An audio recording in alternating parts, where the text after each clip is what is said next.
All right, good morning, everyone. This is Senate Health and Welfare. We're back again. And we've moved on to H 847. We'll begin our testimony on that. We've been through it once with our ledge council. And now we're turning to get testimony so we further understand the bill. We have a lot of people, so we'll listen. And if we have burning questions, we'll ask them. Otherwise, don't be offended if there aren't questions. We really just want to hear what you have to say. And appreciate your taking the time to be with us. In the interest of folks who don't know us, I'm gonna have us go around the table and introduce ourselves, and I'll start Senator Ginny Lyons from Chittenden Southeast. Good morning, Dave Weeks from Proctor, representing Rutland County. Good morning, Senator Martine LaRocque-Ulick from Burlington, representing Chittenden Central. Thanks. Good morning, everyone here and on the screen. I'm Senator Ruth Hardy from the Addison District, and I live in East Middlebury. Hey, good morning. I'm Terry Williams. I'm also representing Rutland County. Okay, so we'll meet each of you as we go along through our testimony, and we're going to begin with Wilda White, who has been involved with this for a long time. So Wilda, thank you for being. Thank you for having me. Appreciate it. My name is Wilda White, and I'm here as the consultant to the Peer Workforce Development Initiative, which is an initiative that's funded by the Department of Mental Health to help support and enhance the workforce of people who have lived experience of mental health or substance use challenges. And these folks have been working in the state for at least a decade by now. As Senator Lyons alluded to, we have been working on this for quite some time. And in fact, I feel like we've come full circle. 2 years ago, the psychiatric survivor community proposed a bill to get peer support certification in the state. This committee listened and actually created even a better bill than the one that we proposed. They got out of here. Wow, we did something right. Yeah. Unfortunately, the something right stopped at this committee. And so it's, I'm actually pleased to be here today to come back and say, because of what started here, we've gotten to the point again of being extremely close to achieving what 48 other states in the United States have done, which is certifying peer support providers. I support the bill as written. I encourage you to do so, and I am not going to say anything else unless you have questions. That's really helpful to hear what you said. And if you have your testimony in writing, it sounds like it's going to be too difficult to get to that. Not that this. All right, and we do have questions, so. One burning question. Yeah. So if we're the 48th or 49th state, typically Vermont likes to, has great pride in being like out there in the front. What do you think has caused the lag? That's a really good question. And I'm not surprised you asked it coming from a detail-oriented engineer. The reason that we haven't had it is because we have not been able to get on the same page about whether we wanted certification. Mostly the Department of Mental Health and the people with lived experience of mental health challenges who are currently working as peer support providers. Peer support evolved from a grassroots civil rights movement, really, and it was considered an alternative to the.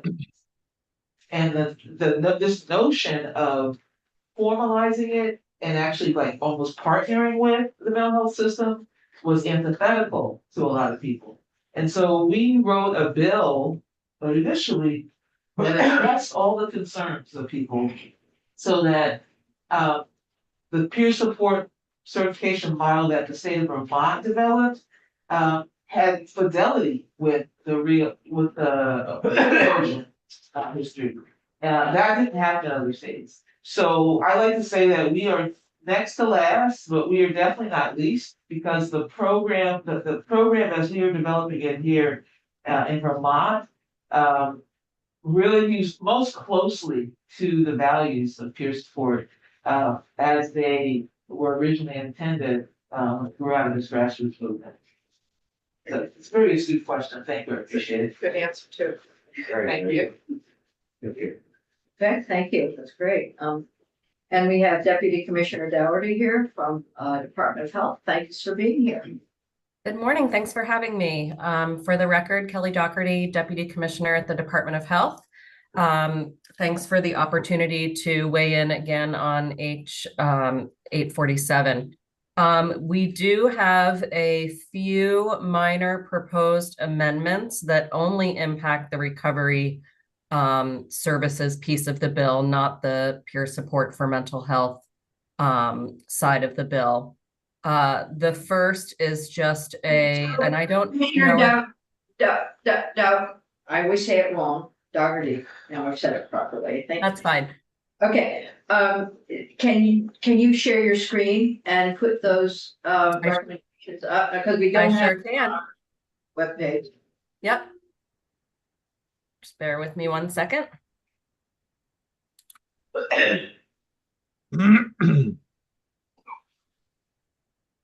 We told us to be there.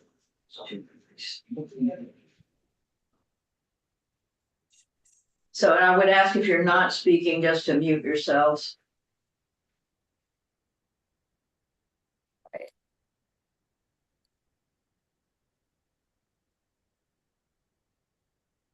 Sorry, I had to pull it up. So, yep, let me Okay. show my screen. And I forgot my glasses today, so I am like really compromised. If you make it big enough, we'll be able to read it. Maybe Are you will. seeing my screen? Yeah, it needs to be enlarged. Okay, Please. is that better? Perfect. Okay, great. So like I said, a few proposed amendments, like I said, that only are related to the recovery services piece of the bill. There is a proposed amendment for the recovery support services definition. And it's just adding the underlined portions that you see here. So, you know, referencing the code of ethics, for certified peer recovery support specialists, in the recovery services definition, as well as services provided in a mutual relationship by an individual with lived experience of either being in recovery from a substance use disorder or being closely acquainted with someone in recovery from a substance use disorder.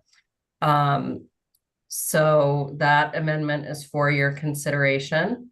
And related is amending the term recovery support specialist to a peer recovery support specialist throughout the bill. So proposing a change in that language. And then finally, around the code of ethics, just adding sort of a definition of what the code of ethics for certified peer recovery support specialists means. So happy to answer any questions. Otherwise, we're in full support of the bill as written. All right, thank you. That's helpful. And I'm gonna look around the room at folks. There are some disagreement about this language. We probably should hear about it, going forward. So I know Will there could look at that contextually in the bill and let us know what your thoughts are. Others similarly. Questions for the deputy commissioner? All right, and so please send this recommendation in to us so we can Yep. post.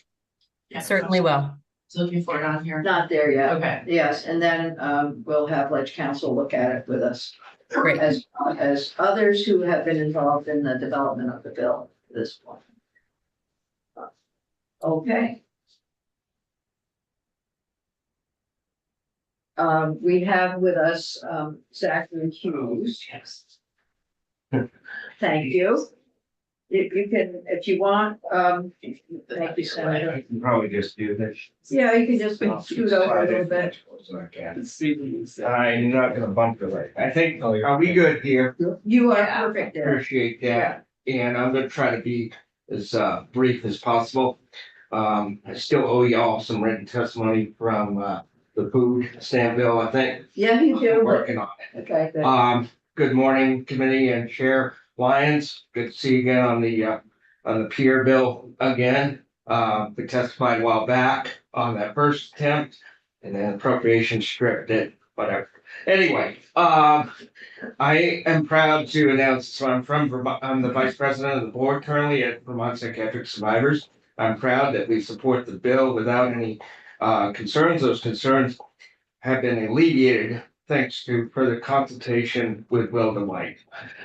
We are in full support of the bill, and I just wanted to answer a couple of things that I didn't get to in the House, because I only had 4 hours sleep that night and I slept up. Let me explain real quick. There may be questions about what's the difference, between peers, doing what they do now considered to the certification. And the certification opens up doors to Medicaid money and other stuff. And it creates a career path, an option.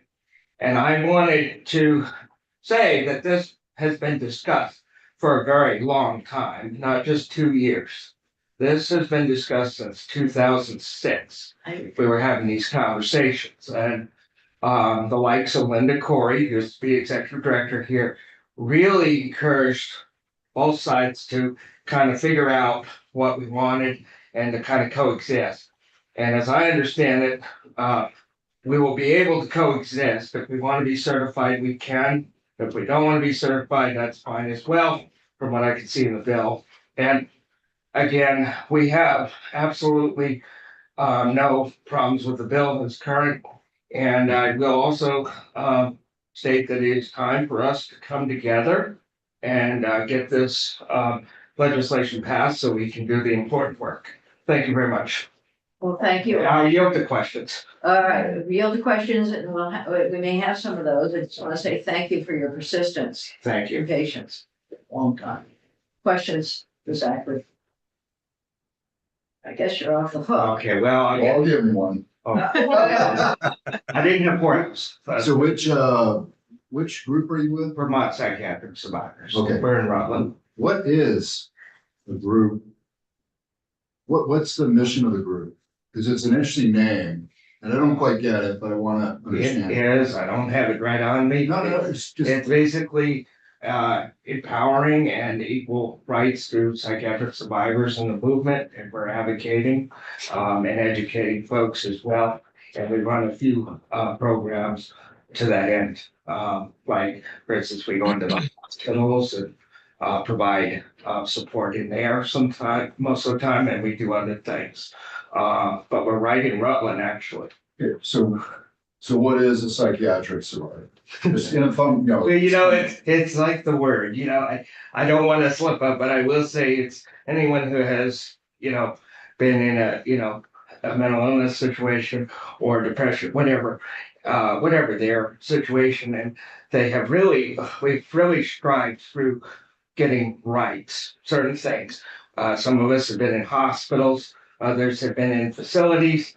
And we've really pushed really hard. And this is where that peer support grassroots comes in. I want to address that as well. I think that's important to understand that peer support was about grassroots, continues to be about that, but it's going to get a little bit more professionalized. It was professional before, but I just want to say that it's getting a little more, and I think it's a good thing. Okay, thank you very much. Thank you. Appreciate it. Thank you. All right. That's helpful. Thank you. So we're going to move on to Lisa Lord. Lisa is up on the screen. Thank you for being here with us. Sure thing. Thanks so much for having me. We're having a reorganization of our furniture. Not to be equated to the Titanic in any way. So Lisa, thank you for being here. Please, introduce yourself for the record, and, I'm looking to see if we have your testimony, and we don't, but for each of you who's testifying today, it's very helpful to have anything in writing, so we have, a leg to stand on when we present our bills. Thank you. Go ahead. Great. So hello, everyone. Thanks for having me here. I am Lisa Lord. I'm the Director of Operations and Workforce Development at the Vermont Association for Mental Health and Addiction Recovery. And I am here in support of H847. And in particular, I would love to add that I am in support of the changes that Commissioner Doherty had proposed. And I guess a lot of reasons to support it, but the primary reason that brings me here today is around the elevation in regard and hopefully understanding for recovery coaching or peer recovery supports. You may or may not know that recovery coaches or recovery peer supports are they operate throughout the state and throughout the system of care, including in the emergency department, in hospitals throughout the state. And one of the things that we discovered a couple of years ago as part of a statewide needs assessment for recovery coaches or recovery peer support specialists is the need for an increase in regard for the work that they're doing and for them as individuals. And having this peer support certification would help to create an additional layer of professionalism, which most recovery coaches are showing up with anyway. And so they will have that additional support that can be sort of identified ahead of time. And the code of ethics that Commissioner Doherty had suggested be added is a piece that the certification, that connection to the certification will really support the growth of the understanding of the professionalism and the boundaries with which the recovery coaches or peer recovery specialists are working with. Thank you. That's helpful. And your comment on the language that was suggested by the Deputy Commissioner is very helpful as well. Mm-hmm. Yeah. Questions? Good. All right.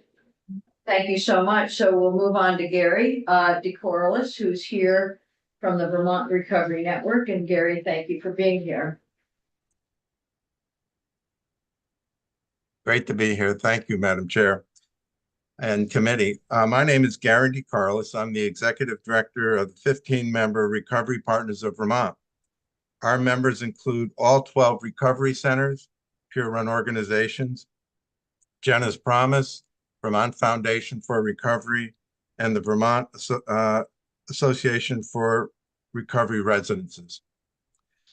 Peer recovery coaching within Vermont's recovery centers has been a growing and powerful tool in working with guests. We have watched this service grow over the past 14 years.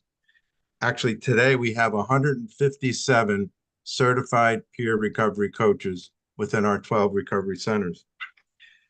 In the beginning, we had a recovery coach academy where people in recovery for at least a year who wanted to be a coach would go to train. Subject matters like boundaries, ethical guidelines, self-care, active listening, and developing a recovery plan of action would be discussed. Upon returning to the recovery center, newly minted peer recovery coaches would receive supervision in-house and furthered learning from staff on community and in-house resources and continued learnings around ethical issues and boundaries. Let me be clear, peer recovery coaching is not a clinical service. It is a peer-to-peer support service and a very powerful one at that. As the years have passed, peer recovery coach supervision has become a more formalized service in the recovery centers, and now to be a certified peer recovery coach, one needs to continue to learn, and a certain number of CEUs are required every 2 years to keep your certification. This all has helped professionalize the role of the peer recovery coach. In my former role as the executive director of the Turning Point Center of Chittenden County, I had a 3-year period of recovery required before one could become a certified peer recovery coach. For me, this group of coaches were our elite group of peer recovery coaches. I wanted to make sure that they had a solid foundation of recovery before they began their work, helping support others, usually who were early in their recovery. So here we are with Bill 847, which would license peer recovery coaches, referred to as peer recovery support specialists in this bill. We agree fully with Deputy Commissioner Kelly Dougherty's proposed amendments with one exception. We define peer as someone with lived experience or a family member. And you'll note in the amendments that were offered by Deputy Commissioner Dougherty, there's the words closely acquainted versus family member. And we don't think closely acquainted does justice to the kind of peer recovery coaches that we have within our centers right now. They are either someone in recovery or a family member, and that's very clear. Outside of that, we totally agree with Commissioner Dougherty's amendments, support the bill. We think it'll raise the level of professionalism for recovery peer coaches to a new level. It'll help us become more ready for Medicaid when it's introduced into the recovery centers, and we hope that'll happen within the next year. So in summary, I strongly support the amendments proposed by Deputy Commissioner Dougherty with that one exception. And we look forward to a future continued growth in the professionalism of peer recovery support specialists. Thank you very much, Gary. Appreciate your time and testimony. I do have a question for you regarding your recommendation or the concern about close relationship, and I think we're gonna have to have, I know there's a group that's been working on this bill for a long period of time. And I'm wanting to know if the group agrees with your position, and we'll actually take that up with the group. And I don't know if the group, I know that Wilda is here and I know others are here who have been involved in this, and if this has been a discussion within the group and a recommendation, or is it something that has come out after the group meeting? Sometimes these things happen and I understand that, but I need to understand what the full group recommends. And I see heads shaking with that. So I guess what I'll do is, and I see Deputy Commissioner Dougherty is back on. Yes. I was just going to say that we would propose that any changes to what we're putting forward in this proposed amendment be addressed through rulemaking, where we can get, stakeholder input. So we would support leaving the amendment as is and further refining as necessary through rulemaking. Okay, and we'll have to go through the bill to see that. And where that might fit. And then I'm also going to look at members of the group, and I think probably prematurely. I'm not going to ask for a response now. I'd like to have Nicole Stasio and Chip also testify. And so Senator Hardy, you have a question. If it's a comment on this, hold it, and then because we'll get to that. But a question if you have it. Okay, I don't have the commissioner's language in front of me, so if we can get that if she can send it and get it posted, because it's hard to have a conversation about language that we Something you're can't not see. looking at. It was sent to Kiki. It was just sent to Kiki a few Okay. minutes ago. Yeah. It should Okay, be up, great. so we'll Thank have to you. refresh. Good point. Thank you. All right, so Gary, again, thank you. I think you've expressed a concern about what's here, and we'll have to sort through that. And Lauren, I do have a question for you, but we can ask it tomorrow or Friday. We're gonna come back to this bill probably. If it's quick, I can come, It's question, there was a recommendation that Gary DeCarolis made regarding background checks. And whether background checks, because a number of folks who are peer support specialists and become certified may have, be justice involved. So is there, you're thinking on background checks, but it's not, I don't think it's in there, and I don't know whether it's essential, so. Lauren Lehman, General Counsel for OPR for the record. The background check provision, I detailed some in my written testimony, but it is right now in the, and as written in the bill, it leaves it up to rulemaking too. So Okay, you'll see in this bill, it's a very, OPR needs to give the rubber stamps to give the certification and leaves a lot of the responsibility for training and defining terms to the rulemaking process. And that's because we have two separate programs. We've got the Department of Mental Health, we've got the Department of Health, we've got recovery coaches, we've got peer support specialists, and we want to have that stakeholder involvement and really have the individuals who have run these programs for many, many, many years, have their expertise set up the regulations. So the bill before you is the scaffolding at top to give that certification that's needed. And same with the criminal background check. thank you, that's really helpful, appreciate it. Thank you all. Okay, good. So when we get to the bill and markup, we'll have that in mind. Okay. Nicole DeStazio, Yeah, welcome back. thank you. Yeah, I haven't seen you all Good to since see you. We haven't seen you before in at least 2 or 3 days. It's nice to see you again. So, for the record, my name is Nicole DeStazio. I am the Director of Policy for the Department of Mental Health. I did not prepare. I didn't expect, Mr. McCarroll to bring up that amendment here today, but I do actually want to speak to his request to change acquaintance to family. I will say, as somebody who doesn't fit into a heteronormative box, I feel very privileged to be able to be sitting at the table to speak for communities that don't fit nicely into that box of how you define a family. And so I would strongly urge the committee to leave the amendment as it is. And I feel like I can say that on behalf of the Department of Mental Health. And OPR also has agreed to that we should leave this as it is now. And if the stakeholder response wants us to really confine it to a family, that's where that process should happen. But right now, we should leave the bill flexible to be able to allow people that don't fit into that box to still be able to participate. And that's really important work. So I'm sorry, it was a little emotional for me to say that. And I wasn't anticipating saying it, so I just apologize. Thank you, okay, that's helpful. Go ahead, Sandra. Thank you. Thank you. I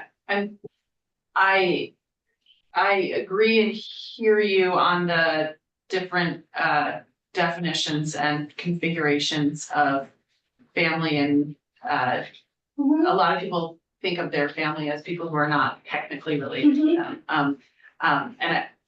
My thing, and I just looked at the language, the word acquaintance though has it usually you say, I'm Relationship. I'm friends with Martine and I'm an acquaintance of Nicole's because I don't know you as well. Right. You know what I mean? And if I were in recovery, Martine might be an appropriate person to be a coach for me, but I don't know you as well. So Right, maybe right. you're not. So that's I agree with you in concept I agree with your testimony, but I'm not wild about the word acquaintance because I think it's like more removed than we might want it. That's a really good point, and maybe neither of those are the right words, and that's kind of what we need to think about. But I think that's also why it's important to leave broad flexibility and do that stuff in rulemaking. So even if we landed on close friend or you know what I mean, like allowing acquaintance now kind of allows more voices to be heard if we do want to confine it a little bit It more. does though. I think it's a little squishy. You're getting, gotcha, and I think this is a really critical point. When you say acquaintance to me, I have the same Mhm. reaction.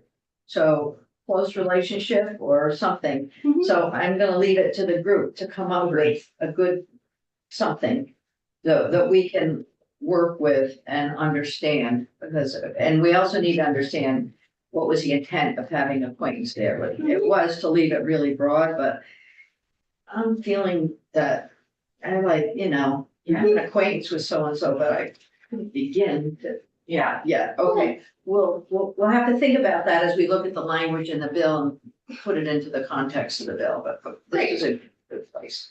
and get back to the regularly scheduled testimony. So, the Department of Mental Health is very supportive of this work. It has been a really long time coming, but I also think that, you know, kind of jumping to the finish line has allowed us to really make sure that we have the product that we want to get over the line. So this will allow for more professionalization. It will allow for things like mobile crisis. So when folks are responding to our peers in that community, if they're in hospitals or other settings, not only do they have the training, but they have the credibility with those other staff who really can trust and engage them in that work. So this is really important for those things. It's also, as Zach had pointed out, you know, there are two paths here. So this is professionalization and training, but it is also opening the opportunity to bill Medicaid. And pull down federal match for Medicaid. Not all of the services are going to fit into that box, but for those that do, it is an opportunity for us to leverage a little bit more funds in the state as well. So really important, really long time coming, very supportive of it, the Department of Mental Health. Thank you, and very much needed. Yeah, Yeah. yeah, for the workforce. By the time the rules get made, we're gonna really need it. Agreed. Yeah. Okay, thank you. You're welcome. So we'll move on to Chip, mitigate, and Gary, you're hearing the conversation, so, yeah, okay. All right, so welcome. Good morning. Thank you for allowing me to testify. My name is Chip Mitigate. I'm a certified recovery coach with the Turning Point Center of Addison County, where I also supervise the recovery coaching in the emergency department at Porter Medical Center. I've previously worked as a clinician in a residential treatment center and also staffed the public inebriate bed in Rutland for a couple of years. I've got to echo what Gary said. First of all, I think greater professionalization in the field is a good thing. I particularly appreciate the options that members of the public will have to seek redress if they feel they have suffered at the hands of a less than competent support specialist or recovery coach. Any meaningful addition to those options, especially to be able to complain through OPR about conduct of a coach, is a good thing. However, having said that, I'd hate for the language around acquaintance to ever get in the way, for instance, of the hiring practices of a particular recovery center. As Gary intimated, most of the centers in Vermont now require a specific number of years in recovery before someone is going to be considered for hire as a coach or specialist. We certainly do here in Addison County, and I know of a couple other centers personally who do the same thing. Frankly, at this point in time in Vermont, every single Vermonter, every single one, is an acquaintance of somebody with SUD. And if folks don't think they are, I would encourage them to search their list of acquaintances. It's just that endemic. And so diluting that aspect of the definition to the point where it has less meaning instead of more is troublesome to me. Otherwise, the bill seems like a great step forward in this program. So thank you very much. And thanks for letting me offer my less than 2 cents. That's good. If we could get your 2 cents on our webpage, it would be great. Thank you. And I want to clarify, can you clarify exactly, I think Senator Hardy's going to ask the same question. Can you clarify exactly what your position is on the word acquaintance? Please. Well, I mean, I do understand the process of rulemaking. I think, you know, that there's a great hope that let me be very explicit. I don't like the word. You like it or you? I do not like it. I think it waters down the waters down the definition to the point of having very little meaning in the bill at all. Okay, and so is that something that the group that has met together agrees with? I've not been part of that group, so I'm not sure. I'm just okay, so representing. we'll have to ask the group. Right. All right, good. Thank you so much. Thank you. All right. So we have a few minutes here. We have a lot of minutes. I'm going to turn to the group. I don't know who all was in the group, but I know a big chunk of it is here. And Wilda, I'm going to start with you. You've heard the testimony that folks have given. about changes to the bill. Any comments that you'd like to make? Acquaintance in particular. And then what we're going to do, and I think, you know, we'll listen to you, then we're gonna go to Ledge Council and have the bill put up so we can see it textually, and we'll come back to the group again probably. So I want to preface my remarks by saying that the part of the bill that I worked on has to do with mental health peer support specialist, okay, peer support provider. But I am deeply committed to the process of involving people with lived experience. And so the bill as it's written, using the word acquaintance, it really does get away from this aspect of lived experience. And so I think whatever word is used, I don't care what word is used, but I think what needs not get lost is the person needs to have lived experience, either as somebody who's endured substance use challenges or mental health challenges or trauma, or who's been in a close relationship and supported somebody through that. So I don't care what the word is, but I feel like the meaning has to convey that. The lived experience piece is, Yes, yeah, that's what she's for. yeah, My opinion. all right, this helps us. So now, let's do this. Let's ask Ledge Council to go through the bill with us and see where all this is. That's very helpful.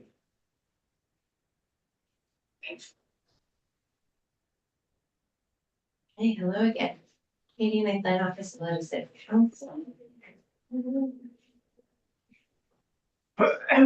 So you are looking at the definition section, and just to sort of refresh your memory, the bill really is looking at two professions. So we have a combined chapter, combined definition section, but different definitions pertain to different professions. So the health department has proposed a change in the definition for the recovery support specialist, not to the definition of peer support. So those definitions.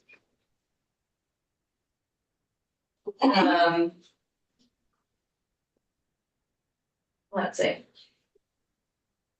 Is it helpful to look at peer support before moving on to recovery support? Do you want to sort of get a sense of that? Or do you want to look right at the definition of recovery support services? I was just thinking maybe it's a point of comparison for you. I will accept your thinking on that, your logic on that. If you want to go ahead. Yeah. I think either way is fine with me, but Okay. So peer support means the provision of those services that address mutually agreeable issues or areas of life consistent with the code of ethics for certified peer support providers that are reasonably related to increasing an individual's capacity to live a self-determined life of their own choosing, and that are provided in a mutual relationship between individuals with a lived experience of trauma, mental health, or substance use challenges. Peer support emphasizes a non-judgmental, values-driven approach that promotes multiple perspectives, advocates for human rights and dignity, and focuses on genuine mutual relationships that enrich the lives of those involved. Peer support includes providing health and wellness supports, supporting individuals and accessing community-based resources, and navigating state and local systems, providing employment supports, including transitioning into and staying in the workforce, promoting empowerment and a sense of hope through self-advocacy, does not include provision of psychotherapy. So that is what is, so that is the definition of peer support. Then recovery support services we currently have means a set of culturally competent, non-clinical, evidence-based activities coordinated through a written individualized recovery plan of care that documents a substance use disorder and reflects the need and preferences of the individual in achieving the specific individualized measurable goals specified in the plan. Recovery support services include a range of social and other services that facilitate recovery from substance use disorder, support health and wellness, and link individuals with service providers. Other support shown to improve quality of life for persons and their families in seeking recovery from substance use. Again, does not include provision of psychotherapy. right? Sounds like a little IEP, huh, of talking education. Yeah. So you probably are already aware of this, right before the House was voted, right before the bill was voted out of the House, Human Services took up the bill for the first time. I think it was right before third reading. And there was some concern raised about the lack of lived experience for persons serving in the role as a recovery support specialist. So I think that is in part where you're getting some of these recommendations from. In the end, there was a floor amendment that failed. But I think perhaps the conversation has continued since then. So unlike the peer support definition, this definition doesn't specifically call out the concept of lived experience. Okay. So we're gonna have to phone a friend on this one. So the recommendation you have from the health department, which is, acquaintance or not acquaintance. But let me pull that up, so we're looking at the same thing. That's all. So referencing, there it is, referencing the code of ethics. And, having a code of ethics for peer recovery support specialists that creates parity because the peer support providers, as the bill is drafted, would have a code of ethics. So those are that's a comparable, it's a change to create, sort of a comparable process, a comparable system. And then I think this second language added here is probably an attempt to pull in that concept of lived experience. So that there's, again, that level of parity with peer support. And as to what the correct word is, that is a policy question, if it should be acquaintance or something else. Okay. So it will be helpful to get feedback from the group on this language. So, yes. Yeah. Sure. So I mean, peer support, it says provide. Are you? I'm looking at the peer support definition. So peer support, there's not a concept, yes, in the bill. There's not the concept of acquaintance. Correct. But there's also not the concept of family member. I mean, peer is literally somebody with lived experience helping somebody else with lived experience. As this is drafted, this is between individuals with a lived experience, of trauma, mental health, or substance use challenges. So the recovery support services, the health department isn't suggesting amending peer support, they're just suggesting amending the recovery support services, correct? Yes. Okay. And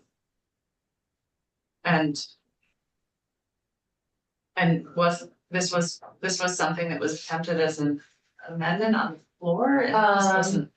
I think it probably just came together too late in the process was, I think what happened when the bill was up for second reading. There were some questions asked as to why Human Services hadn't had a chance to see the bill. It started and it was worked on in healthcare. And Human Services in between second and third reading took a bit of testimony. They didn't do a deep dive into the bill. Some members of the committee decided to do a floor amendment. And healthcare did not vote on that amendment favorably. So on the floor, the amendment did not survive. So we'll have to sort this out a little bit. Okay. Other questions on that? So this is the language from the Department of Health. Correct. That we're seeing underlined.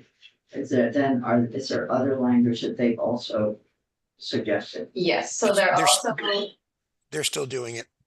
Okay, so if you're not sitting in the witness chair, please mute yourself. Thank you very much. So similar to the conversation that was happening right before the third reading in the House, there was a conversation about whether there should be a different term for recovery support specialist to indicate that it was a peer position. There were some concerns with the term chosen, which you would have asked me what it was, and I can't tell you off the top of my head. I'll have to go back and look at the amendment. So it looks like the health department is making a proposal here of adding peer in front of recovery support specialists throughout to indicate that peer relationship. So the first instance of amendment up above is peer support specialist. No, this is recovery support. No. The first, in the bill. Oh, Yeah, in the I'm bill. sorry. So there is a peer support specialist. there is, yes. Now, what we're doing, what would happen here is we would also say that the recovery support services or peer recovery support services. So, But there wouldn't be, yes, yeah, and. yeah, Um, go ahead. Were you to adopt this language from the health department, there wouldn't be identical parity, because as Senator Hardy pointed out, the peer support would have a definition of lived experience, meaning the individual with And the lived this would- experience.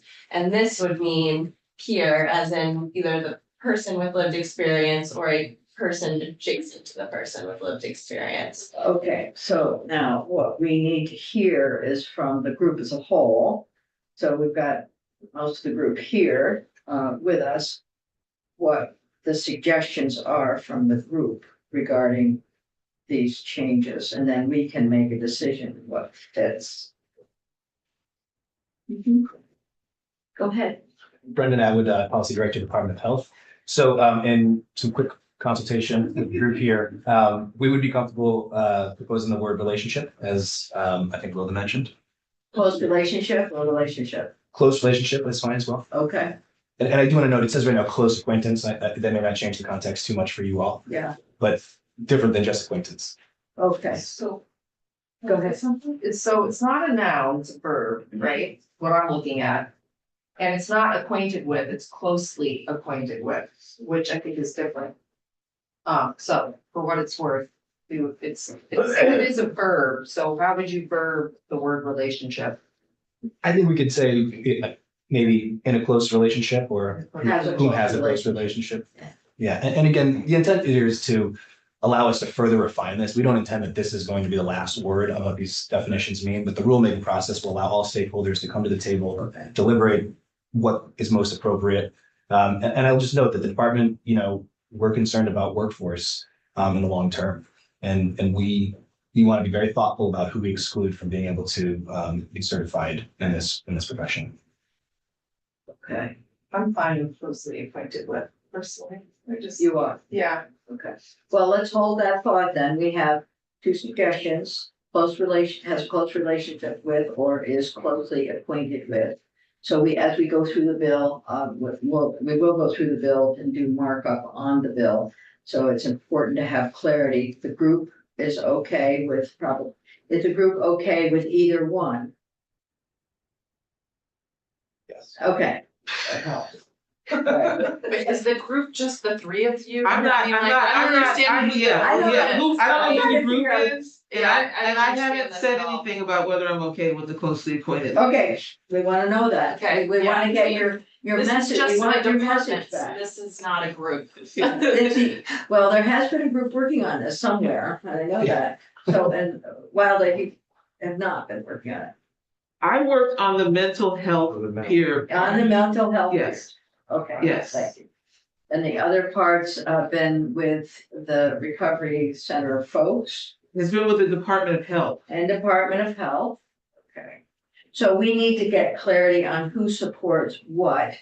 And it's helpful to know what the group as a whole supports, because what sometimes happens is that is a disintegration of the group after the group agrees. And that really causes problems in this room. If you want to leave it to us, leave it to us, we'll do it. But it may not be what the majority of folks out there are interested in. That's all.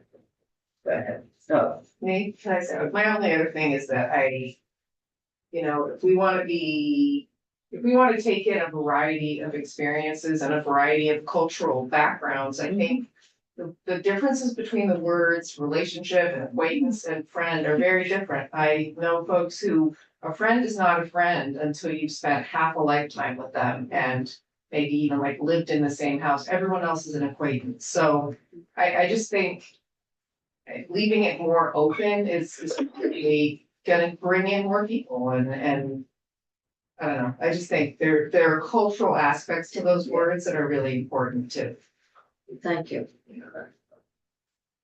All right, any other questions for anyone who has just testified? All right, so I'm thinking that,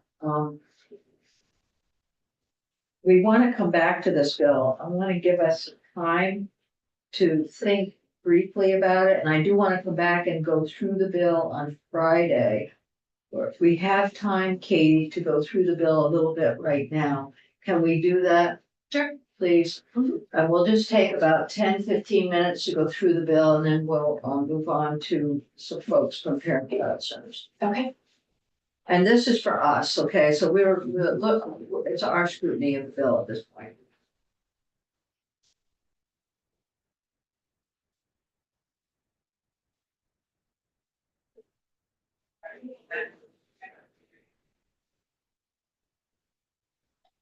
Where's he from? So, he's a recovery. Does he want to speak? Did you? No, speak. I'll talk to him. Right now, no. He just goes. I mean, it should be on the agenda. No, I didn't, he just came back. Cool, speak up. Hello, okay, here's the bill. So to begin with, we have section 1.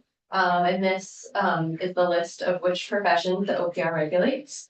And peer support providers and recovery support specialists is added to the list. So, and let's go through pretty discreetly. Oh, No, lower level. okay, Yeah. perfect. With the parachute. You want the details? Slow us down. A close relationship to the bill. We'll become well acquainted. Yeah, we want to develop a relationship.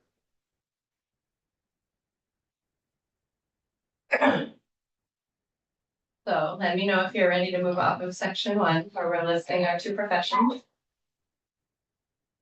Okay. Okay. Section 2, this is language that lists what office professions OPR can inquire into with regard to criminal background histories. So this adds support providers and recovery support specialists to the list. And theoretically, if the word peer were added before recovery, it would be in there as well. Every time it appears, yeah. Yeah, okay. In case you're curious, you have seen this section amended already today, and I know Jen's bill, I believe, her compact also amends this section. It's amended the same way, so we're using subdivision J every time, and if all of the bills pass, we will be able to, you know, redesignate as when the language is codified. So it's not a concern. Okay, section 3 are the fees. If you remember, we have sort of tiered fee sections because the fees change over time. So first we have the initial fee, and we have that at $50 for peer support providers and recovery support specialists. This is effective as of July 1, 2025. This is the fee that goes with the application. Hopefully the rules will be written down there. And then at the top of page 3, you have the biennial renewal. And that is also $50. Then there's section 3A, which amends the same section again. And this takes effect July 1, 2027. And what is being amended here is the application fee, changing from $50 to $75.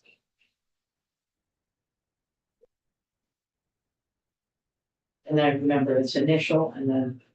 Renewal, yeah. Renewal. And then you have the new chapter. So this is going into Title 26, which is our professions title. As we know, the definitions are important, particularly for this new chapter. So we have a certified peer support provider, means an individual who holds a certificate to engage in the practice of peer support services under the chapter. There's a special term for this because remember, a peer support provider can also be somebody who's not certified. They use the term certified if they have gone through this certification process. We also have a certified recovery support specialist which means an individual holds a certificate to engage in the practice of recovery support services under the chapter. There's a code of ethics for certified peer support providers. Notice right now there's not a code of ethics in the bill as drafted for recovery support providers, specialists. And the code of ethics for peer support providers is approved and adopted by DMH. Office is OPR.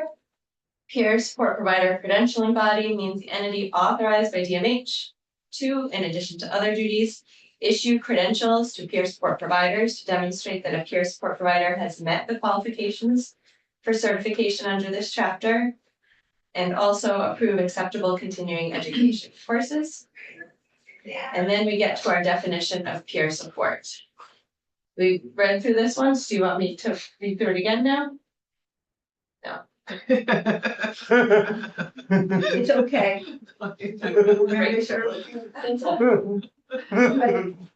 Subdivision. You don't count around the room.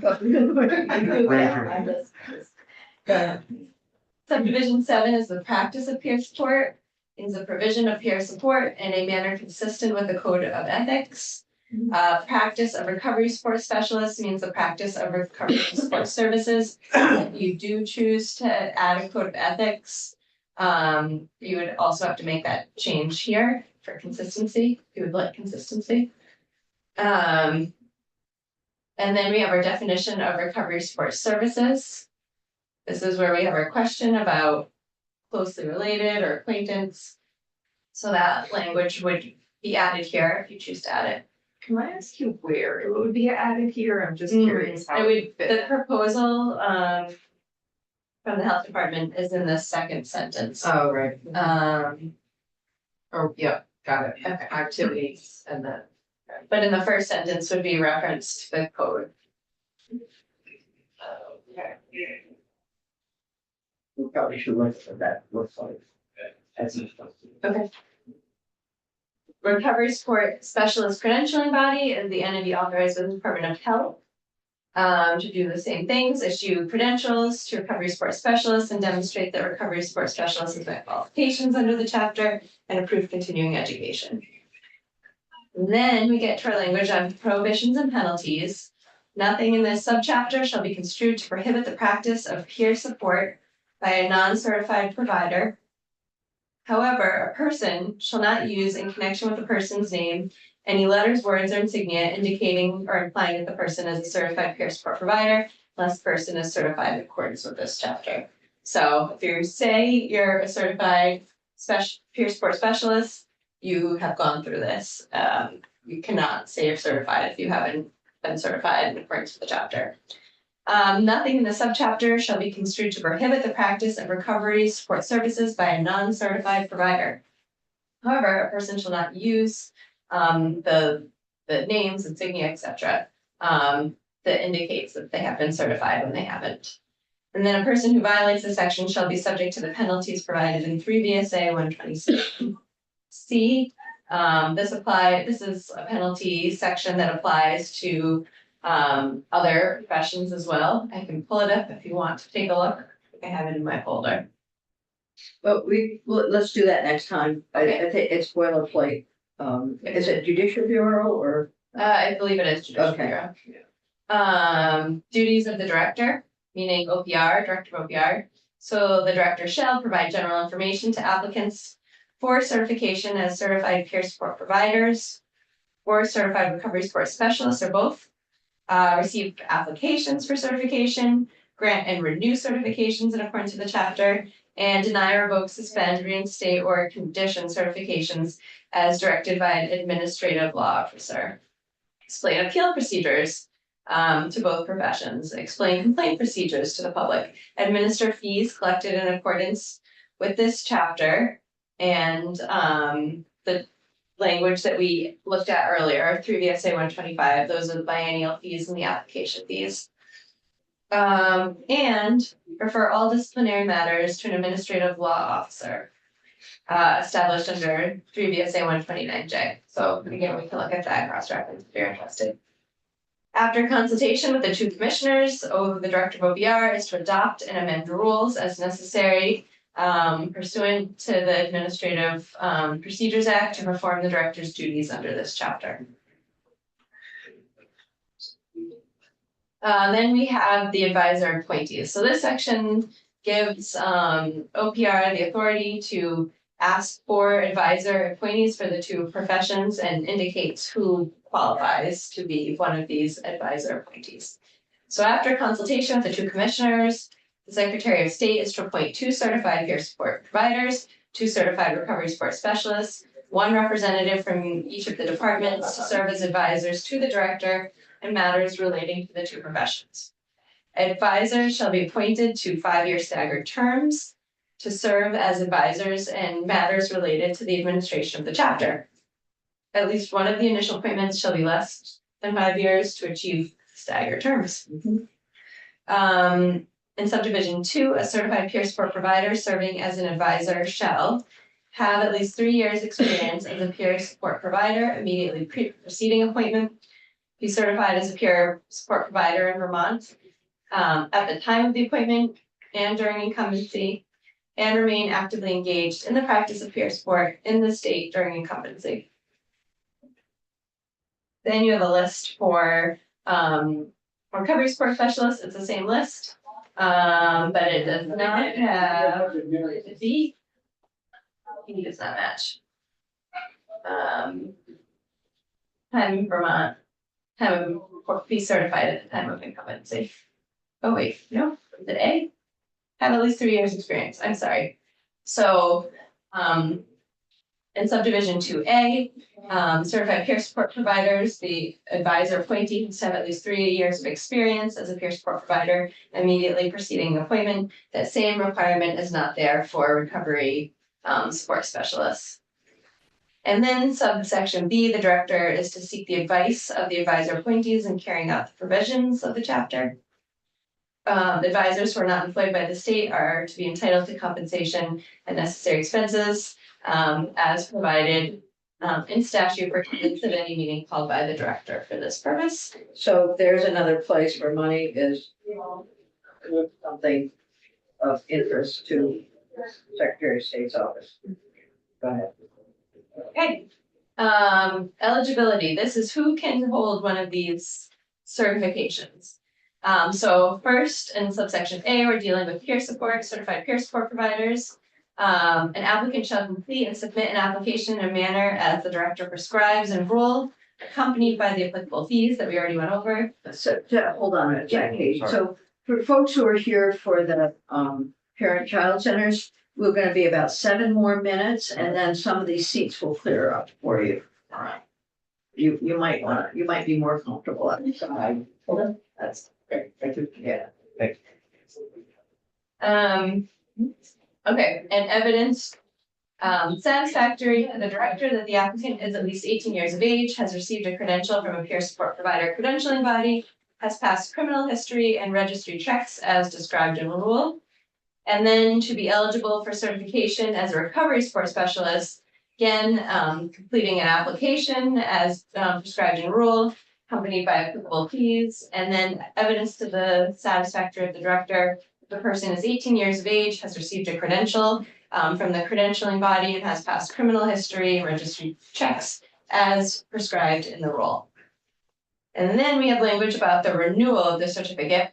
So both professions, certification shall be renewed every 2 years upon application in accordance with the fees we've already looked at, and proof of compliance with such continuing education and periodic re-exam as is established in rule.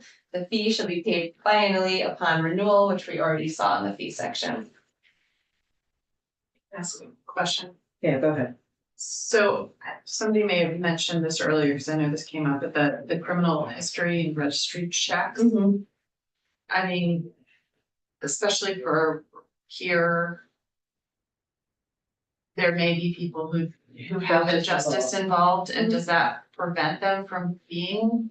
It's all up to what the rule says. You haven't weighed in one way or the other. General Assembly has not weighed in one way or the other.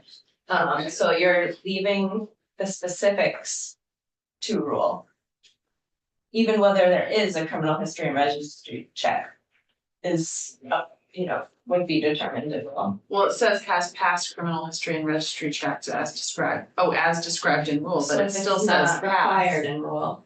But a passing implies that they have to have passed it. But It's not in the rule and there's nothing to do. yeah, Yeah, But it's in the statute to say they have passed the as history prescribed. and registry. we're phoning You a friend could right say behind you somewhere. any has passed any required, any criminal history and registry check as required in rule. Yeah.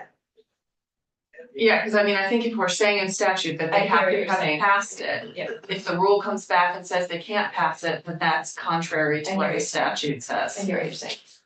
So Did you want to say anything more? Yes, okay, that's good. I think that solves the problem. The Yeah. rewording, or is that Okay. Okay, Good catch. let me write myself a note before I forget. So we have to put it in both places, so. Has passed any history check required by rule. Does that work? Let's put it in. And is that just for recovery support services? it would be in both of them. Yeah. As required by rule, or Or if. if required. I think the if If word- required by. I think if needs to be in there. Okay. Has passed any history, Has criminal passed- history and check if required in rule. Yeah. Yeah, So I much. think so, I mean, because. Is it our intent as the legislators sitting here to say that we would want people to do this work, even if they have a past record? I would think, to speak for myself, I would say yes, because that's sort of the point of having a peer. And if it's required by rule, But I think we need to be clear what our intent is. Our intent is that we don't want to prevent people from doing these jobs if they have past right, justice involvement. right. But there may be a sort of tipping point. You know what I mean? Like, oh, if they've done this, that's fine, but if they've done this, that's not fine. Right. So just making sure that the language is clear that. So if there's been retail theft in your background and it happened 10 years ago, well, why would you prohibit someone? That kind of thing. You're right. I don't know, so I guess as required, it works. Let's just go to the Secretary of State's report.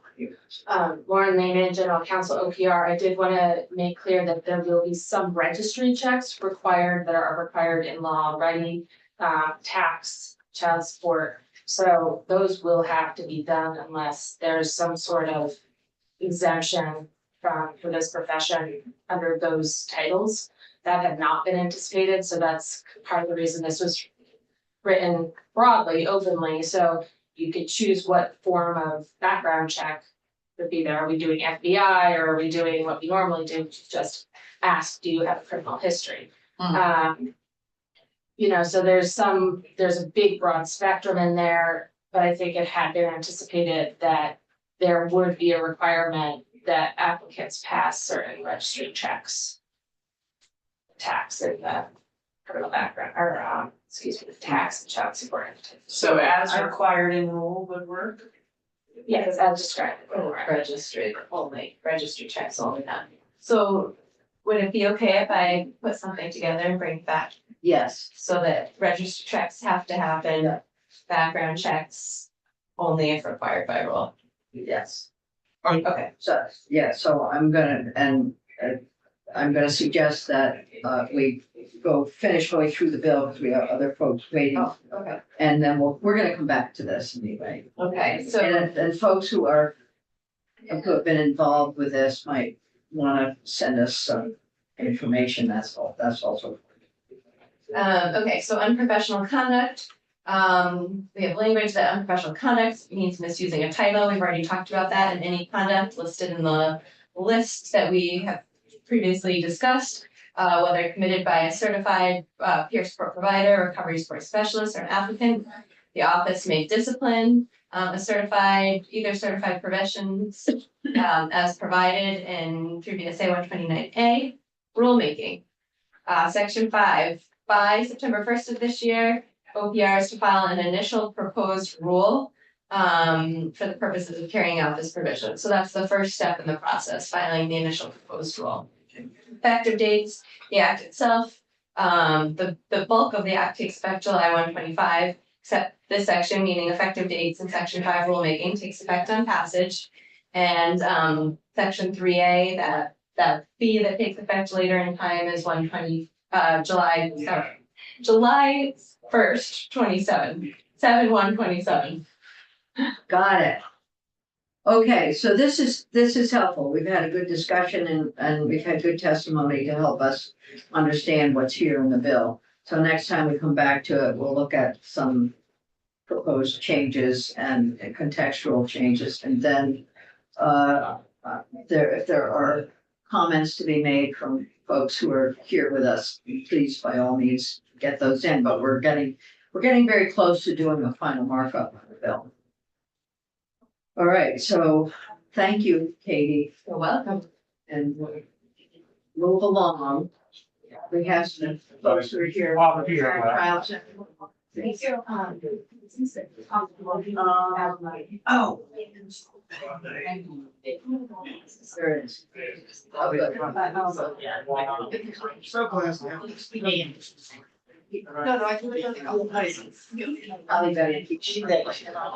Check my stuff. Yeah, she might not be in there. When Alice do, she'll do it. Oh, I know. Good day.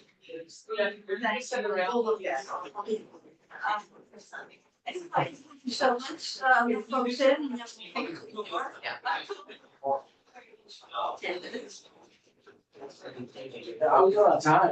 We got about 12 minutes. 12 minutes. Maybe a little more. So we'll close the door. If you don't mind, closing the door. Bon and everybody. It's great.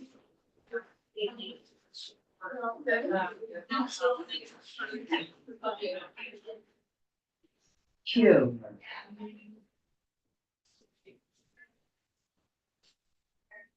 Okay, so today is Parent Child Center Day. If you didn't know, when you went upstairs for coffee and pastries, I guess.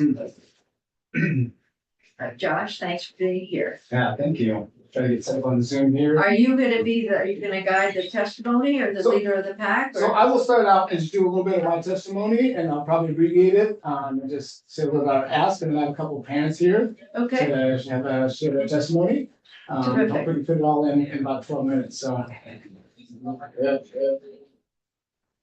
All right. Make sure your sound is off. What's that? Your computer needs to be muted. Otherwise you're getting feedback. I have to. Turn off your volume also. Okay, great echo. How's that? That's better. Is that better? Great, yeah. All right. So I'm going to share screen capability here.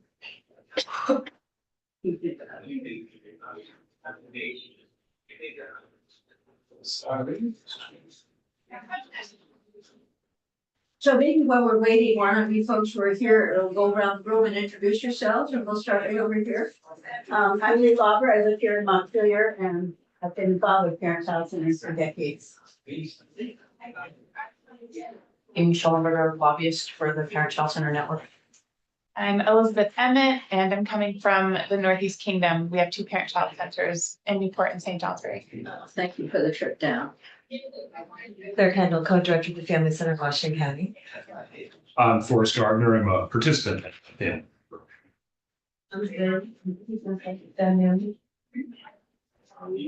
I'm staff at Fed. Thank you all for being here.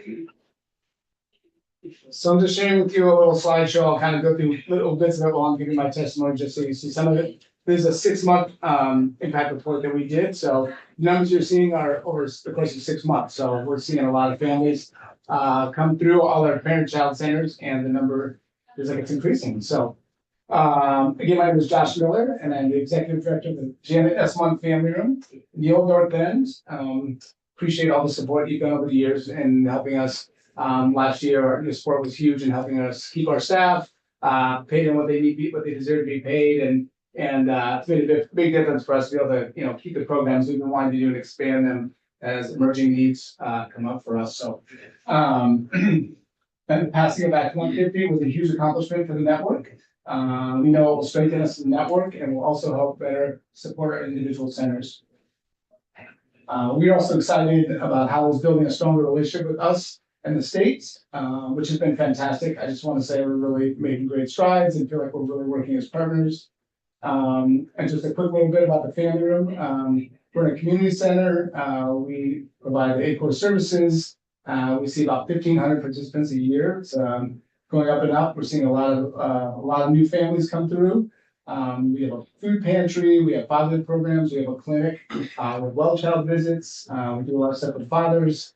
We have a large number of new American immigrant families that come to us for services. We have programs that serve families with children on the spectrum, childbirth ed classes, and various things, and a growing number of Spanish-speaking families that we're seeing that the family are really trying to support them, come up with new programming there. Our ask this year is a very necessary ask. We've always appreciated everything that's been done to support us in legislation. Our ask this year is for $721,945 for helping us increase our medical benefits. It's critical to our staff. Our staff are trying to pay them all, but also make sure that they have health insurance, adequate health insurance to take care of their families and themselves.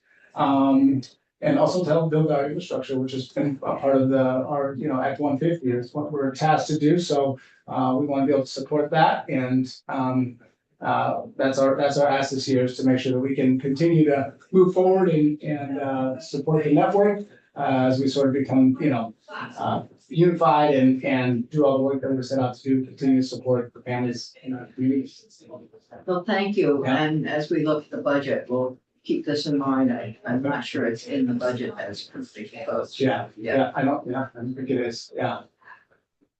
So, yeah, I'd like to make sure time for a couple of our parents to get up and speak. Let's do that. Yeah. Let's do that. That'd be great. Yeah. Who's first up?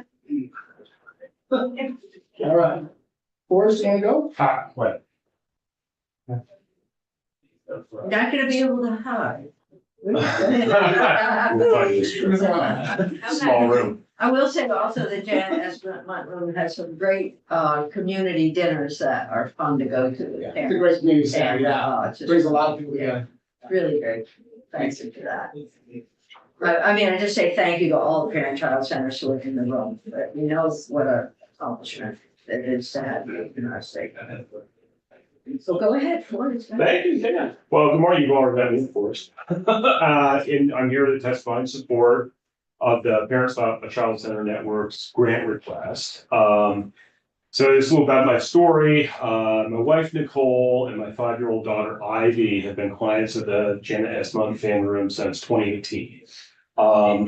So over the last 5 years, our family has engaged with a wide range of the programs they offer. I feel like practically all of them. So shortly after Ivy was born in the summer of 2018, Nicole started attending baby massage with Ivy, and that was really critical because it gave Nicole a social connection at a time when she really needed it, right, with other parents. Later in 2022, Ivy attended the family room preschool program after I made a really difficult decision to leave work to stay home with her full time. And then not much after that, later in June 2023, Ivy was actually diagnosed with autism spectrum disorder. And so now, yet another support the family room has. Our whole family goes to a Saturday morning autism support group there, which is wonderful. And then finally, I participate in some of the fatherhood programming at the family room as well. So yeah, there's so much to do, right? And I think the main thing I wanted to say, yeah, I really feel like every community in Vermont should have a family room, right? In an ideal world where you just have like money to rain on everything, right? You know, like being able to access those programs at no cost. Well, it's been like a lifeline for our family, right? When, you know, we're in the midst of parenting, it's so challenging and so rewarding, right? You know, I tried to write down examples of that, right? Like, you know, this might waste a little bit, sorry, but, I think, you know, when I think of the things the family room has meant to us, right? You know, community, camaraderie, education, and I think really a normalization of the experience of being a parent, right? Which is, I feel like, so unique in this particular time. And I think it's really great too, you know, how the family room has the two generational support, right? So like the autism support group is a wonderful example of that for our family, you know, how we're able to go there on a Saturday. Ivy gets to play in the playroom, right? And we know she's well cared for. And then Nicole and I get to sit and talk about what we're facing, right? And then, you know, I think Ivy's time in the preschool as well. Again, the two generational thing really jumped out for me when I thought about this, right? Like, you know, Ivy got to practice social skills in a safe, loving environment with kids. And she made relationships with the adult volunteers in the status program too, which, you know, she had this favorite Annie. I was thinking of when I wrote this, she was in love with her.